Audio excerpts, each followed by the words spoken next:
Uh, Welcome to the village. If you have your videos on right now, if you could just switch them off. Okay, great, thank you. So the village is an interactive virtual space presented by educators for educators. My name is Bev Bell and I direct graduate education programs at Mount Holyoke College. And I'm co-hosting tonight's session with Lauren Jones because our other co-host is in Hawaii. Lauren is currently a student teacher at Amherst Regional High School in the English department, working with Kristen Iverson. So the village started about a year ago, and it's a space for us to engage around topics and issues that impact our lives and our students' lives on a daily basis. And tonight we have a really special lineup for you. Tonight I'd like to introduce Barbara Maddaloni, who's currently the president of the Massachusetts Teachers Association. Barbara has a long record of being involved in education. She was an English teacher in public schools. She also taught at the university level and actually started a teacher preparation program at the University of Massachusetts. In 2013, she actually taught part of a course for the Master of Arts in Teaching class at Mount Holyoke College. And now she is the president of the MTA. So Barbara has long inspired many educators, including myself, to really sort of think about our voice and how we use it. And so tonight, Barbara, we look forward to hearing from you all about your work and to provide our newly minted, almost to be novice teachers and currently teachers of record, sort of with some valuable information on how unions can fight for social justice for all. So Lauren, I think, is going to unmute you and let your video. Great, and I'm going to go off because no one needs to see my face. Thanks, Barbara. Welcome. Thanks, Bev. Thank you, Lauren. And good evening to all of you.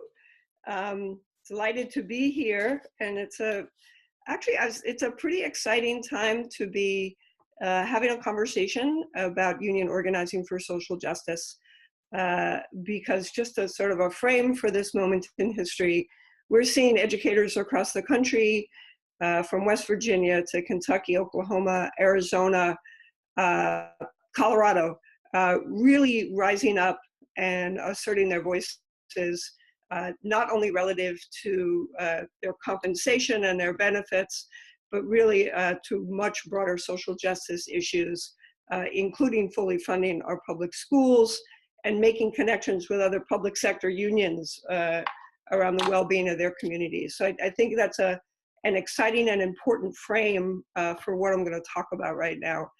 I want to step back from that a little bit and sort of speak about why we need this uprising and what's happening, that we've come to a place where educators are pushing back with strikes, with walkouts so dramatically, and what it means for us. It's really important to understand that for the past 40 years at least, the public education has been under a very direct and targeted assault by people, people who own corporations, people who call themselves philanthropists, whose intent is to undermine public education as a public good, to privatize that public space in order to profit, and in doing that, to undermine the unions that support the educators who give us the possibility of public education. And this assault is carried out in ways that are painfully familiar to those of us who are in the classroom. It comes with underfunding our public schools here in Massachusetts. Our public schools are underfunded by up to $2 billion a year. It comes with high stakes testing that is used punitively in order to undermine the efforts of, in particular, in communities with Black and brown and poor children, where districts that are already underfunded, students that are already suffering from economic and racial injustice are then narrowed to a test score, and teachers and students are identified as a problem if they're not meeting test scores, which high stakes tests come out of the eugenics movement. And all of that is sort of folded together to prove, supposedly, that public schools are not working, and that public school educators, in particular unionized public school educators, are ineffective, and there we need to have a private market. And lo and behold, the people who are doing that privatizing are also going to have an opportunity to profit from the public dollar. So that's where we are right now, and I would say, you know, relative to the assault in particular and its impact on labor, there's also a broader assault against unionized labor in this country. And it is interesting, and something we can talk about maybe later, that in so-called right-to-work states, where collective bargaining rights have been eviscerated, where people don't have the right to organize in the work site and protect their well-being and the well-being of their students, is actually where we're seeing some of the most fierce organizing that is, I would say, social justice unionism at its best, fighting for educators, for students, and for their families. So what does all that mean for you? I mean, it's sort of like abstract in some ways as I talk about an assault on public education. And I think it's really, when we think about social justice unionism, we have to sort of understand the context and what's happening in education to educators, to students, and to the communities that we serve. And certainly for you, as you're getting ready, or you're already in classrooms, and having been an educator myself, a classroom teacher, and then a teacher of teachers, I have a really profound understanding of the idealism that brings us to this work. We come to this work at some level, whether it's relative to sort of the magic that we might experience in our content area, what it means to us to connect to young people and help them discover the world and explore the world. We come to this work with a sense, and you know, articulated or not, we're going to make the world a better place, and we're going to do that in the context of relationships, and the austerity measures, the high stakes testing, the devaluing of our professionalism, the restrictions on our autonomy relative to curriculum and the choices that we make because of the focus on high stakes standardized testing, really serves to push that idealism aside, to attempt to squash it and silence our voices. And there develops, I think, I know for myself and in lots of the educators that I speak to, this profound disconnect between the hopes and ideals that bring you to this work, and then the possibilities that you get to experience every day, and the good work that you do. And I'm sure you do good work, and educators do good work all the time under these conditions, but that work isn't the work that's valued. And oftentimes we end up feeling like we have to sort of do that work in secret because it's not relative to what others are measuring and saying that they value. For students, what happens because of this context of the testing and the stress is they really are not given an opportunity to know the full breadth of their own possibilities, to explore the world with creativity, to like identify and exercise their voices and their power to examine the world and to build new knowledge. Education becomes about conformity, about finding the right answer, and for in particular for young people who are already marginalized in our society due to economic and racial injustice, there's no place in the system for them except relative to what they're told about themselves in terms of test scores. And so there's this profoundly dehumanizing process that happens, and an isolating process where we sort of come to judge ourselves, whether we're educators being judged by test scores or students being judged by test scores, as somehow inadequate, and because the things that we value, that we know, and we as educators value, that we know matter most, are denied a space to be articulated. And then as well, this does incredible damage to communities, to the families that are already suffering from economic and racial injustice, in terms of the ways that those communities themselves are taught that they are failures, and the excuse that those in power use, who have structured society such that there is economic injustice and there is racial injustice, the people in power deny their part in those structures and blame the individuals who are not getting good test scores. So it's a particularly poisonous and virulent context that we're in right now. And it really calls for educators to stand up and fight back, and to do that not just themselves, but to do that with students, with families, with broader coalitions. And that's where the union comes in, because I've been a long believer that if you can't control your workspace, if there's not democracy where you work, then that's a significant part of your life that you're not controlling, that you're not having access to.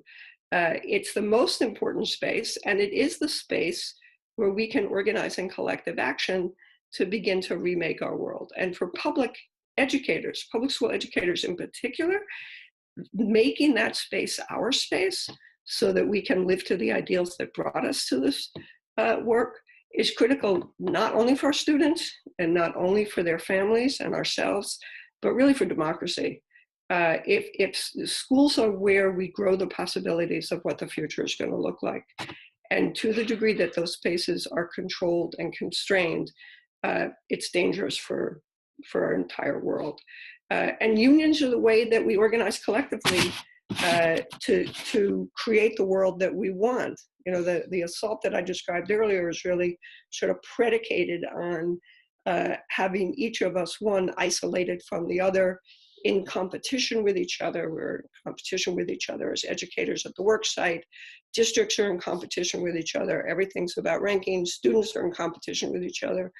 What the union gives us is the capacity to stop looking for someone else to tell us about who we are and what we want for the world, and to come together and articulate how we understand the world in front of us, and articulate our vision for that world, and then to act collectively in order to achieve that vision. And unions are the space to do that. So like, what does that mean in sort of more concrete way? Well, what it means for educators in Mass Teachers Association is that in some of our local unions, they've been bargaining for academic freedom. They go into collective bargaining, and even though they're told they're not allowed to bargain for that, they say, we want to bargain to say that we're going to have choice about our curriculum. And they put on that on the table, and they've organized around that. It means educators in buildings, when an evaluation system is being used in a way that is punitive and not helping educators grow, organizing in that building, coming together as one and going to management and saying, we're not going to let you use this evaluation system in this way. That can only happen through collective action, that we can push back in that way. And then certainly at the statewide level, the unions, not just the local, but the broader statewide association, MTA has 116,000 members. We can use our collective power to push back on things like in 2016, when there was an attempt to raise the cap on charter schools in Massachusetts, which would have undermined public education. We were able to organize and push back with our members, with students, with parents, with school committees against that ballot question.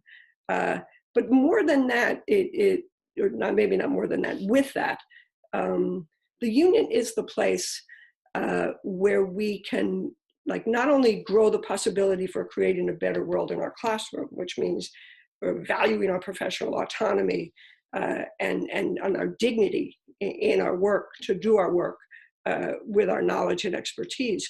But the union is a place that can fight for broader economic justice issues. The Mass Teachers Association is part of Raise Up Massachusetts, which right now is fighting for legislation for $15 minimum wage, for paid family medical leave, and for the Fair Share Amendment, which would raise taxes on income over $1 million and earmark those funds for public education, pre-K through higher ed, and maintenance of roads, bridges, and public transportation.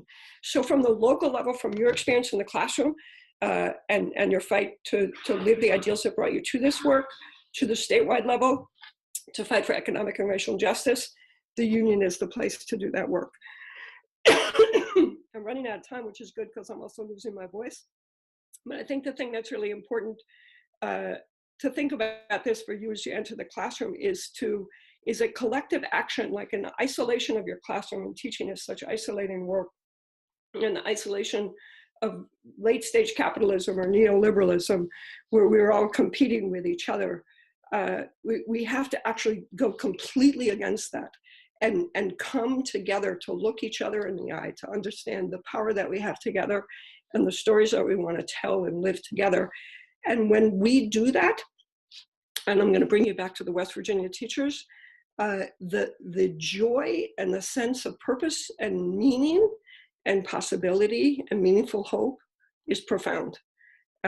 It's like nothing you've ever known. And if you, after this, Google West Virginia teachers photos, I want you to look at the faces of those educators who in so many ways, the attempt has been to beat them down and to tell them that they couldn't have voice and that there was no possibility. But when they gathered together and they organized and they said, we're fighting for our students, and we're fighting for our communities, and we're fighting for ourselves, and we're doing that together. We're taking risks together in order to accomplish a better world. They look so happy. They are so joyful. It's amazing, and I know that from my own experiences of collective action. So I invite you as new educators, when you get into your work site, to find those people who you can build those relationships with, join your union, and have that be the space where you do your social justice work, and that will allow you to do your social justice work in the classroom. So that's what I have to say. And now it's my pleasure to introduce a Facebook friend, but tonight is the first night I'm meeting her in person. And that is Okekor Ari Prize. Ari Prize. I hope I said your last name properly, Okekor. She is a middle school English teacher. She's a graduate student at Rutgers University, and she's on the staff of the New Jersey Educators Association. So, Okekor, it's all yours.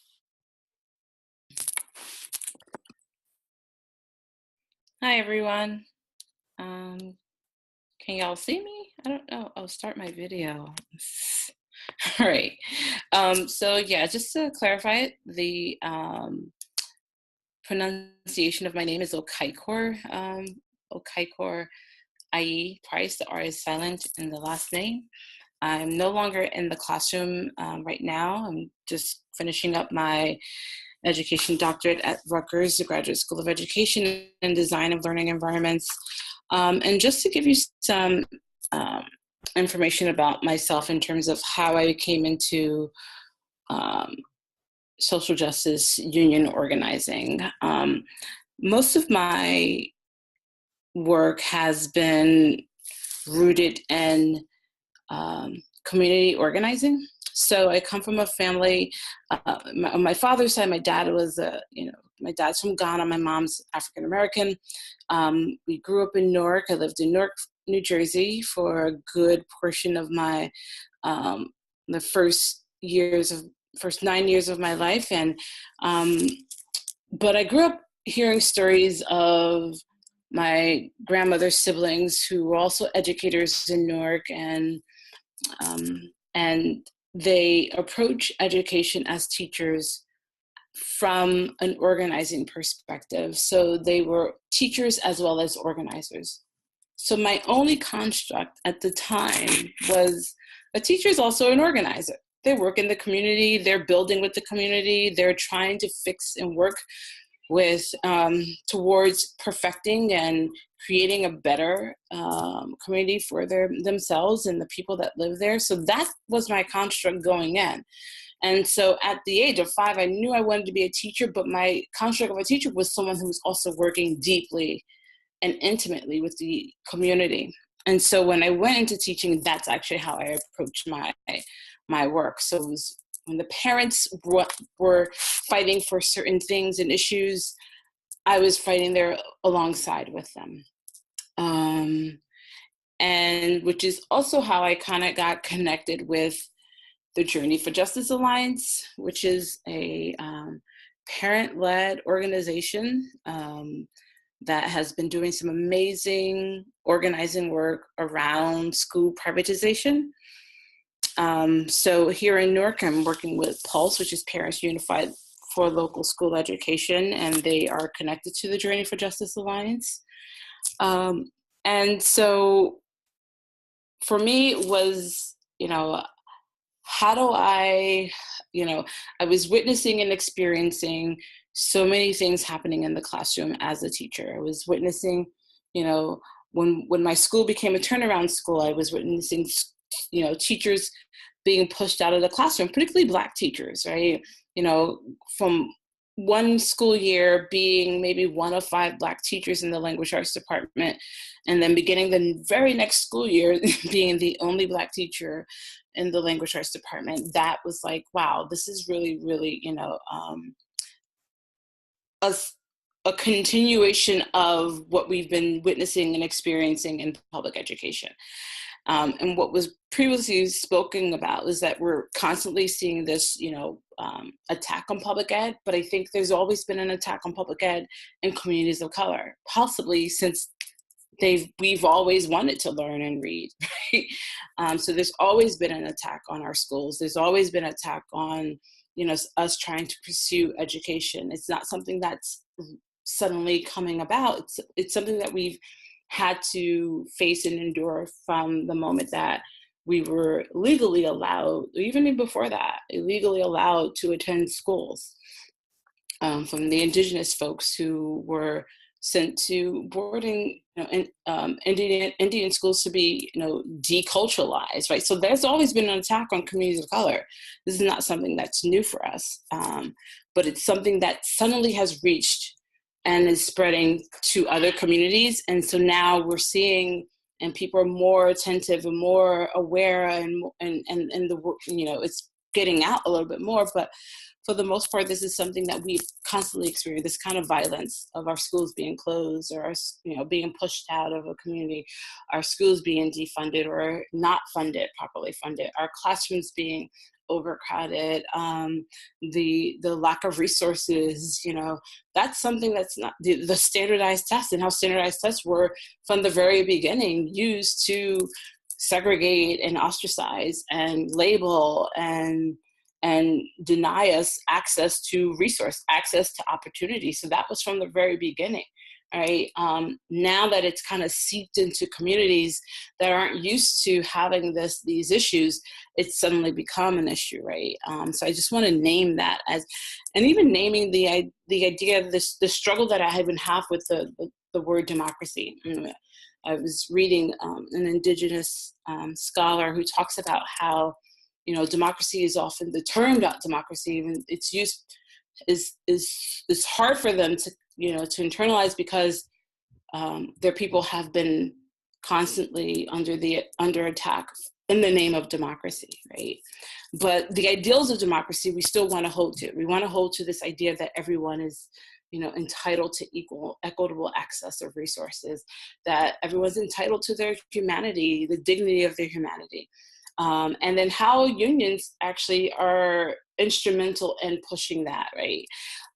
So just on its surface and on its face, right, unions can't and won't do that unless we are intentional about being anti-oppressive and anti-racist in the ways that we are organizing. And so that's been a lot of the work that I've been doing, is how do we push our unions towards an anti-racist, anti-oppression organizing principles and organizing perspective. So it's not just, just this broad term, social justice, right? In many ways, it's kind of been this, it has this, it's almost lost its meaning in many ways, because I'm curious in terms of what people all mean by that. Like, I've heard a lot of people use it, but what do we actually mean by social justice organizing? What principles are we attaching to this, right? How are we being held accountable to the communities and the people in which we serve or in working with? How are we centering the voices of the folks who are most marginalized in the conversations that we are moving with? How are we decentering, white supremacy and the ways that we're moving and shifting and organizing, and centering the voices of those who are often left out of or left in the margins, or the ones who are often not included in the conversation, or the ones who are often dismissed when we're when we're making these kinds of decisions, right? And so we, in many ways, it's important for us to, how do we reimagine unions in a way that disrupts the social order and structure, this hegemonic structure that we have kind of internalized in this society, in our democracy, which is actually rooted in a white supremacist, ideology in many ways, right? How do we disrupt that? And then how do we also become inclusive of all folks, even people who, won't typically, don't typically have access to unions, right? But they're, undocumented workers who also deserve dignity and respect and for their whole humanity to be seen. How do we support their needs? How do we support, everyone, not for reasons that are opportunistic, but reasons that are truly related to connecting all of humanity as part of an ecosystem to building a better democracy, right? And working for the common good of all people. So part of these principles that I would like to think about in terms of how we become more anti-oppressive and more anti-racist in the ways that we're moving, it's, just how to first understanding the history of our nation. So understanding that it's not ahistorical, even understanding the history of unions, right? And how they have been either a barrier or even a door opener to either communities of color and those who are most marginalized, right? Understanding history, understanding what it means to be accountable to the people that we serve, right? True accountability and true transparency, right? What does it actually mean to build leadership, right? And not hoard resources. We were often taught that there's limited resources, but there really isn't. And I think that's part of the unlearning that we need to do. And so how do we open up resources? How do we, build a network of organizers that are committed to these principles, right? And that are constantly in the process of unlearning and undoing these things that we've internalized in the works that we're doing, right? So as when I go into and when I work with the parents that I work with, particularly in Newark, I take directions from them, right? Even though as an organizer, I take directions from them because, one, I don't live in Newark, although I'm connected in many other ways, it's still what they need and what they want, right?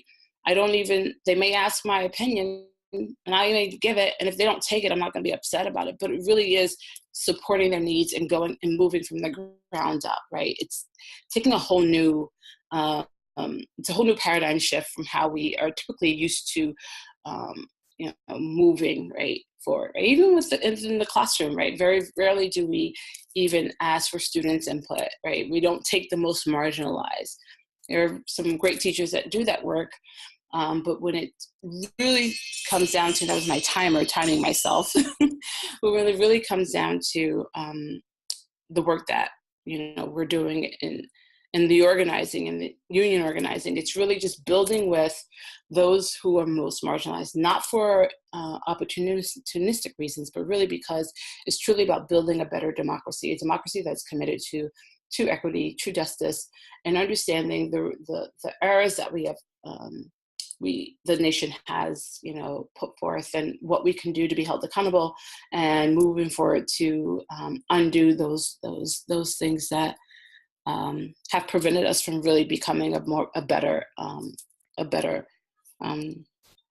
society, And our schools are really great in helping to, because we're education and schools are the foundation of a democratic society. They're one of the foundations, right?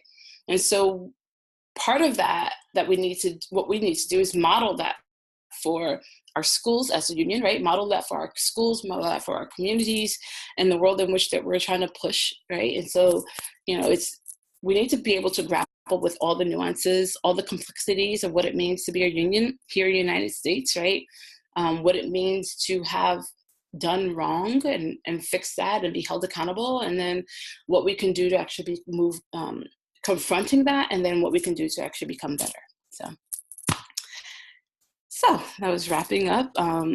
So with, great pleasure, I'm going to be introducing a good friend of mine, Dr. Keith Benson, who is a educator, high school teacher out of Camden, New Jersey.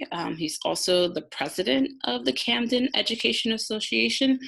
He's taught for 13 years. He recently, I think it was a year or so ago, that he defended his dissertation at the Graduate School of Education at Rutgers, where he was looking at some of these, how the school privatization movement has moved into Camden, which is, predominantly Black and brown community in South Jersey, large urban community, been taken over in many ways by outside groups, which I'm sure he'll speak more to. So thank you, everyone. Dr. Keith Benson. Start my video. I hope my video started. I hope. You're good. It's good. All right. So if people can see me. Yeah, and if you could just lift up your screen. Oh, sorry. Yeah, there we go. All right, sorry. Sorry about that. So hey, folks, I'm happy to be here. Happy to be a part of this. Especially such a great panel that you guys have here. Some of you folks I know, like Okai Core, and some folks I've read a lot about. Like Miss Mataloni in Boston, and she was actually one example that was a name that I kept on being referred to when I started this position as union president. If I was teaching, this would have been my 14th year, I believe. I live in Camden. My daughter goes to Camden Public Schools, so the public education fight and a union's role in it, and my role in it, is really sort of deeply personal in a lot of different capacities, in a lot of different ways. So I hadn't, prior to this last year, when I was running for not re-election, when I'm running for the union presidency, going back to last spring, I took office on September 1st. I really had no dealings with the union, the CEA. I was part of it, but really was not very active. My grandmother, she was a teacher. She was a part of the CEA. But I really wasn't a part of it because I really did not see where it really mattered one way or the other. I knew I was a part of it, and I knew that if I was in trouble or something like that, there would be a organization that can not be in trouble with something of my own doing, but if I had any issues, with downtown or an administrator, there's an organization that can help sort of, I can look to for support and for help and assistance and guidance. But outside of that, I really did not have any union activity or participation at all. But recently, when I was going to get my doctorate and working on my dissertation, I started to see the grounds in Camden really shifting, in terms of development, in terms of public safety, in terms of public education, and as far as land and what looked like to me as a desirable outcome in terms of displacing a lot of residents who are here and sort of gentrification or targeted gentrification. And then I started seeing that all these things might really be related. And that's actually what my dissertation topic is actually how school reform and the imposed charter schools in Camden might be part of an arm of this sort of connected movement to help change what Camden looks like demographically and change who lives here, and how it sort of works in concert with the urban redevelopment that's been taking place here. And around the same time, I defended my dissertation, as Okai course said, in the fall of 2016. So I got my doctorate in 2016-2017. But at the same time, it was also a time when the election for president was up. And typically when these elections come up, you hear folks talk about, you hear these candidates talk about focusing on teacher benefits, focusing on salaries, focusing on are we being treated well enough by administration and things like that.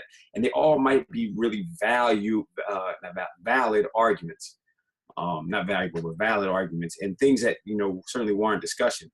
But from my perspective, what I had been studying versus what I've been hearing people typically say who are candidates, it did not necessarily seem that the people who were running for the union presidency were aware of what was going on around us and how serious, our residents are feeling or could feel the brunt of decisions that are made by folks with more power, political power, more economic power, as it pertains to public education. So I simply really just ran for the union presidency, really as a mechanism to try and protect my community that I live in myself, and sort of stave off sort of displacement, mass displacement and mass gentrification, and having our public education system be sort of collateral damage in this sort of larger goal. And that really is what spurred my interest and my desire to run for the presidency. Fortunately, I was blessed to win and win the confidence of my members, and they voted me in. The bulk of my vision in terms of being a union president has been, in terms of harkening back to the topic of tonight, is how our union can serve our community first. And that's not typically what people think when they think about teachers' unions. You think that we usually serve the unions, the interests of educators, which again, certainly a valid argument could be made for that, but mine is actually explicitly and unabashedly, how can we serve our community and how can we serve our kids first? Because my belief is that if we look out for the community first, if we look out for our kids first, we will win as a teachers union. We will win every single argument. Now, what does having the back of your community, particularly a low-income community of overwhelmingly Black and Latino residents, what does it look like? Well, we have concerns in terms of what our rent prices are going to be like, what our tax rates are going to be, employment, the sort of real things that impact everyone, whether you have a parent in charter schools, whether you're a parent that has kids in schools, or whether you're an elderly person. These issues impact every single of Camden's 77,000 residents. But our teachers union could be a strong voice to inform, for one. That's what we spent the whole bulk of this year doing, is informing residents of the connectivity between what's happening in public education and what's coming down the line in terms of redevelopment and displacement possibly, and gentrification as well. But actually seeing that, we have a platform and we have the availability to actually speak to these type of issues that residents might not have, or might not even be aware of.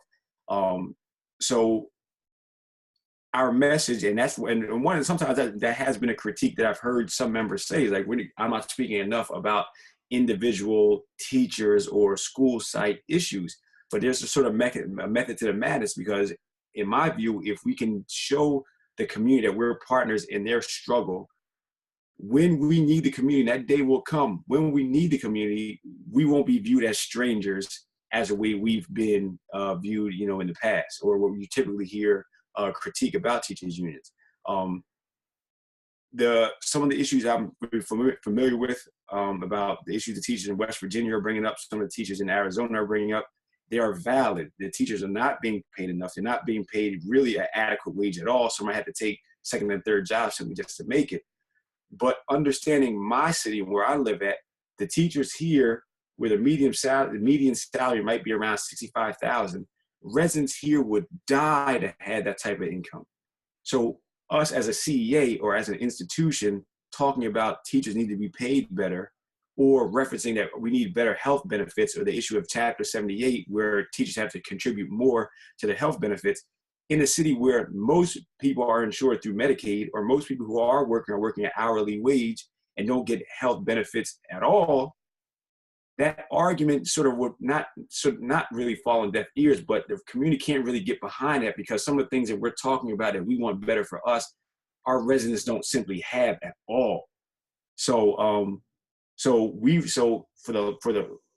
large part of this year, and even though we're in a negotiation year, I've stayed completely away from that as a CEA, to let residents know that we care about their concerns. One of my chief things that I'm concerned about in terms of negotiation when it comes up is the idea that having our kids have a lot more recess and a lot more downtime than what they have in the other schools, the other charter schools, and the takeover schools that have been forced on our city, where testing and discipline and zero tolerance is sort of the marching orders or the overall atmosphere of those schools. We want our kids to play. And I've been really, really blatant, really, really obvious and outspoken about, I want our children to play more, and I want our children to have a lot more downtime and enjoy coming to school again. Now, while they might seem like they're sort of separated from teacher-focused issues or school-side issues, they're really, really not. Because as I said before, when the time comes that we're going to need our community will see us as partners. And obviously, the more fun, the more enjoyable experience our kids have in our schools, presumably our enrollment will be higher, and that also secures our educators' jobs. I'm not going to be very, very long on this here, partially because you guys know a lot more about this sort of stuff than I do, and in a lot of ways, I'm sort of just feeling my way out. I would not have any idea of how to approach this if it wasn't for Dr. Weiner's book, The Future of Our Schools, How Teachers Unions Can Be a Tool for Social Justice. But seeing that and reading that as an example for my dissertation, and being actually in the chair to sort of operationalize some of the things that I've read,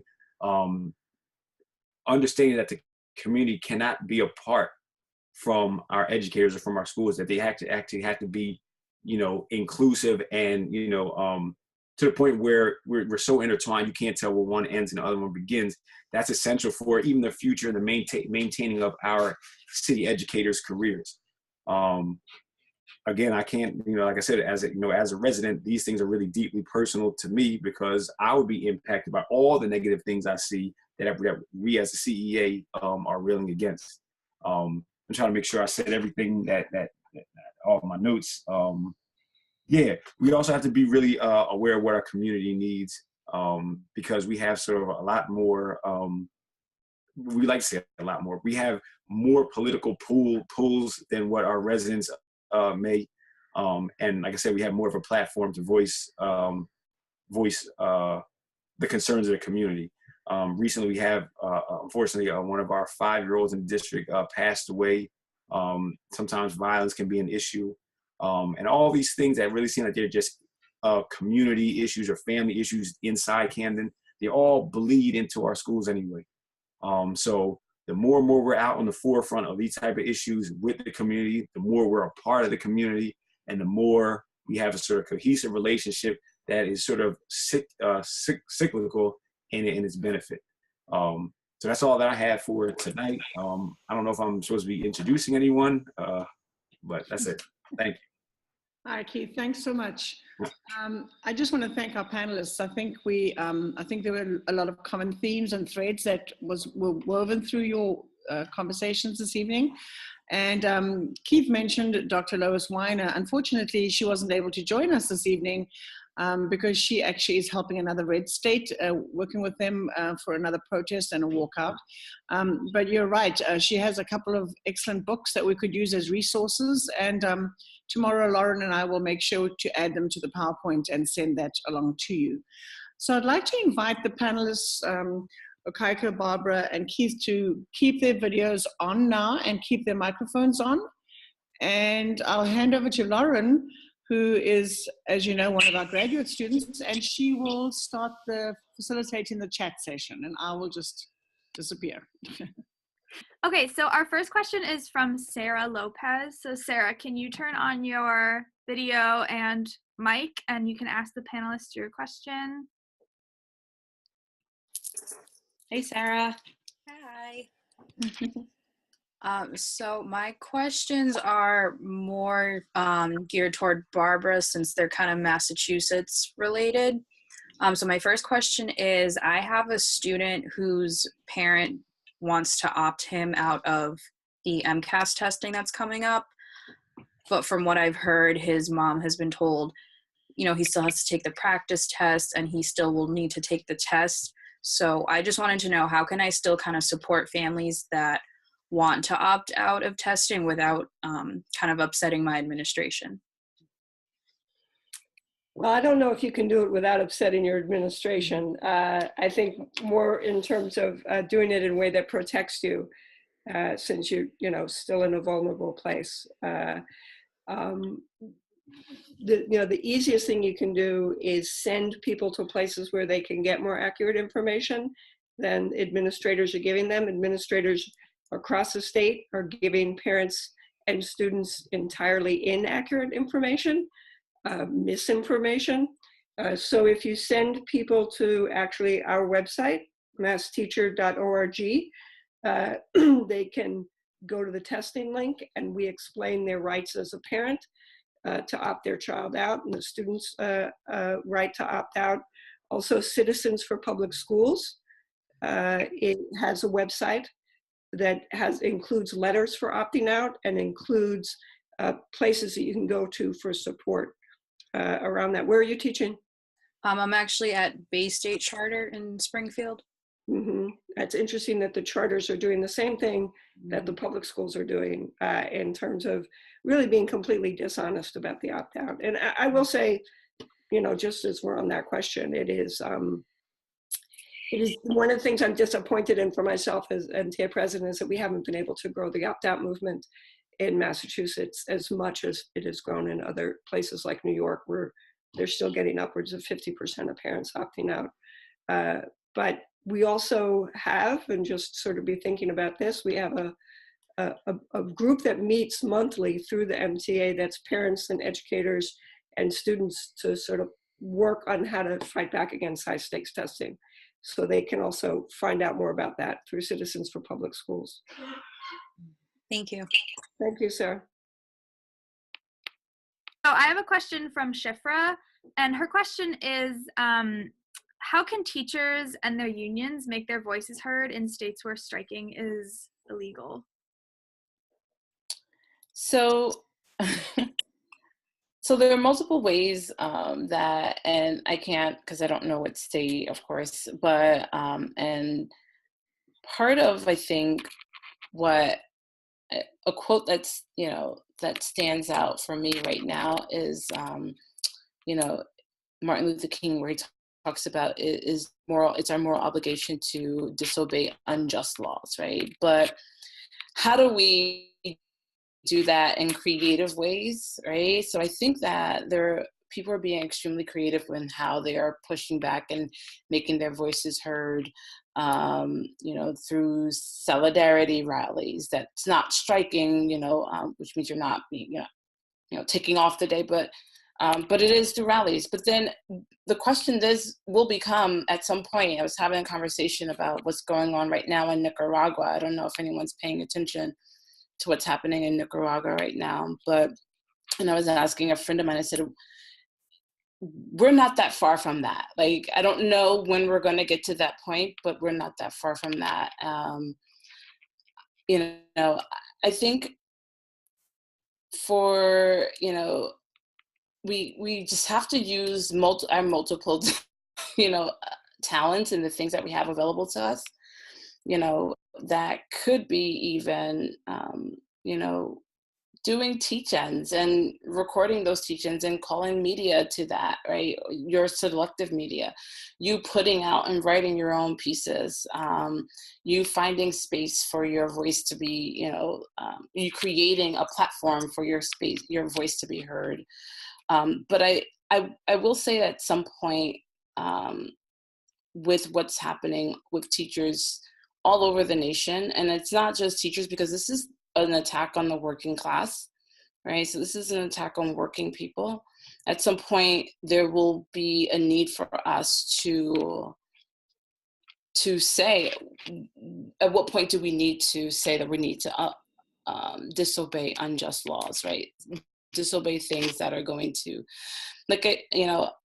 we don't get things, nothing that we've gotten, and I'm gonna, from the moment that this nation has been created, nothing has been gotten through just kind of going along and obeying, right? Just laws, unjust laws, right?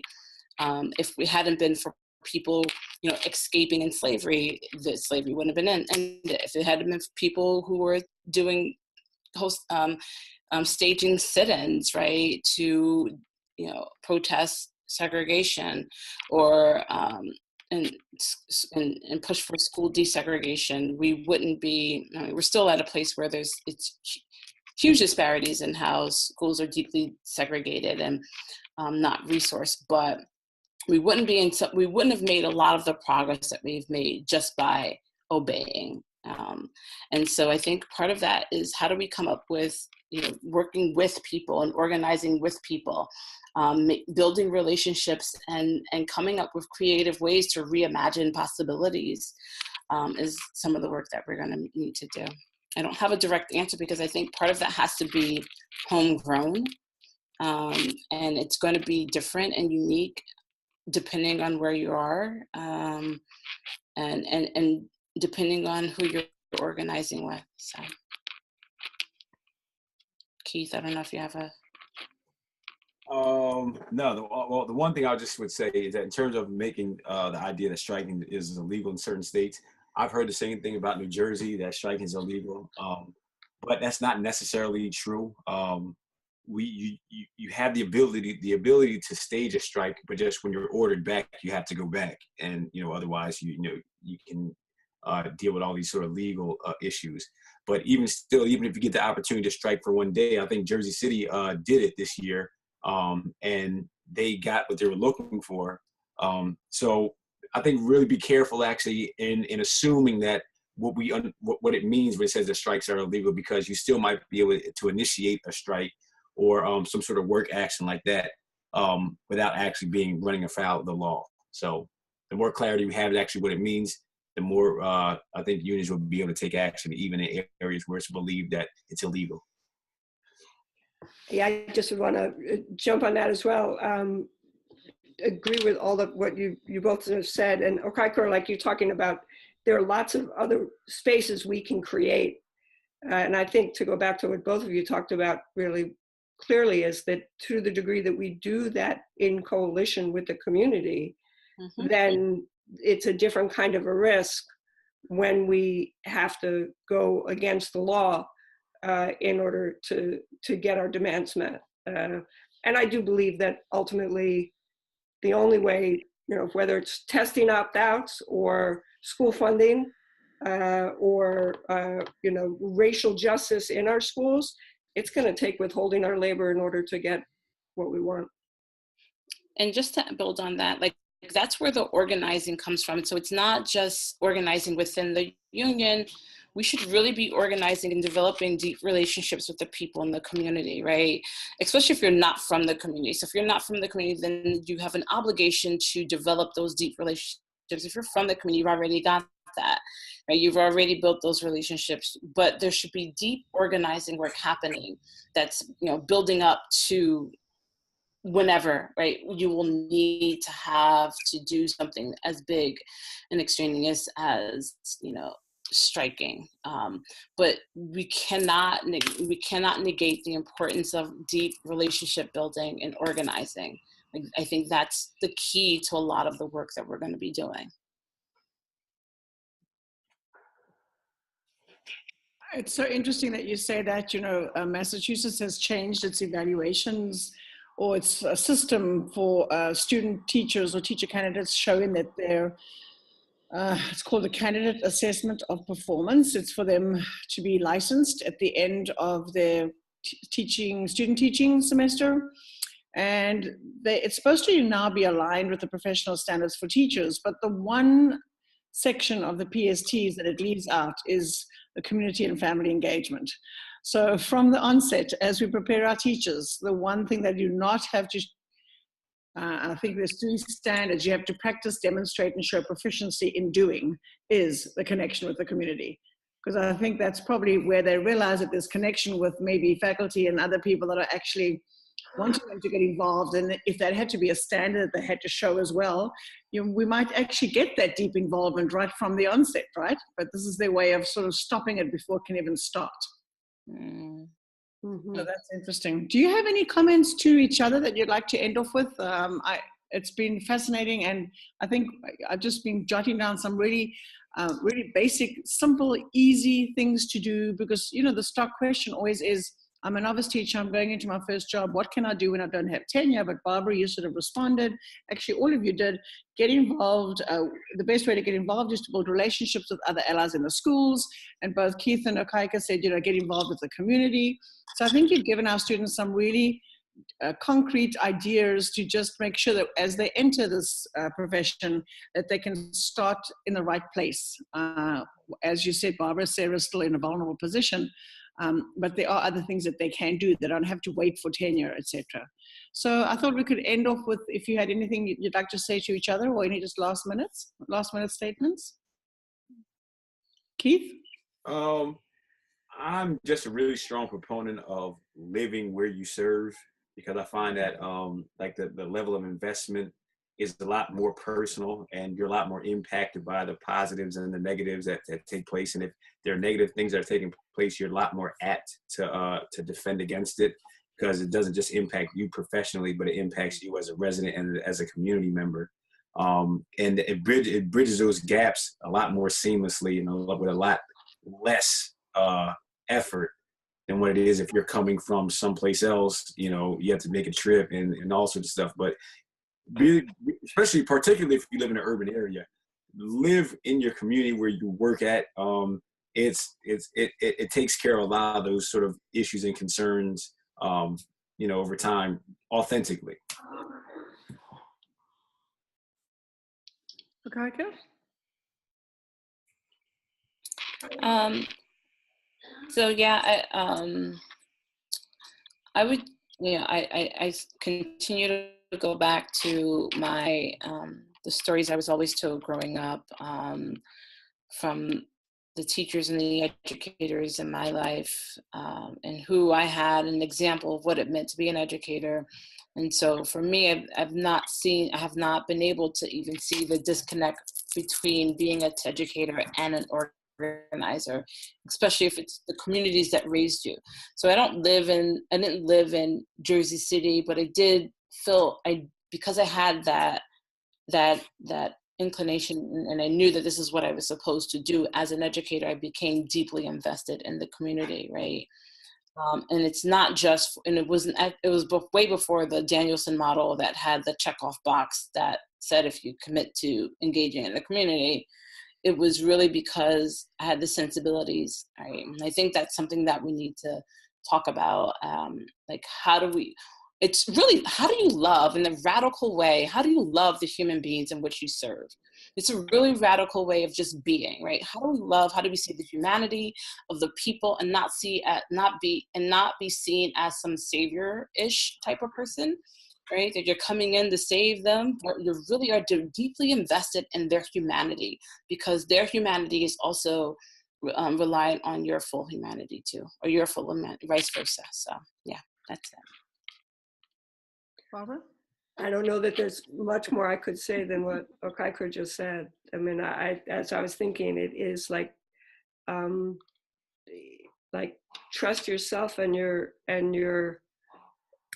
ideals that brought you to this work, but be ready to be challenged as well about, you know, by the community and by your students about what does it mean to engage in a deeply human relationship with them, and what are the ways that you need to be prepared to be challenged by that, even while you continue to live towards like a hope and a belief and a commitment to a better world for everybody. Great, thank you so much. Thank you. We will send you the link to the video tomorrow for all of those that signed up. And I know there are a couple of others that registered but weren't able to attend. Thank you very much, Keith, Okaika, and Barbara. We really value your time and your voice. And Barbara, I'm hoping that those students that you had an opportunity to teach for the MAT do good by everything you taught them. And you said some of them are going to be able to vote, so that's wonderful. And I guess I just need to find out how to get all of my students registered for the next time so that they can vote. But thank you so much. Have a wonderful week, everyone. And Lauren, thank you very much for organizing it. Thank you all very much. Thank you. Good night. Good night.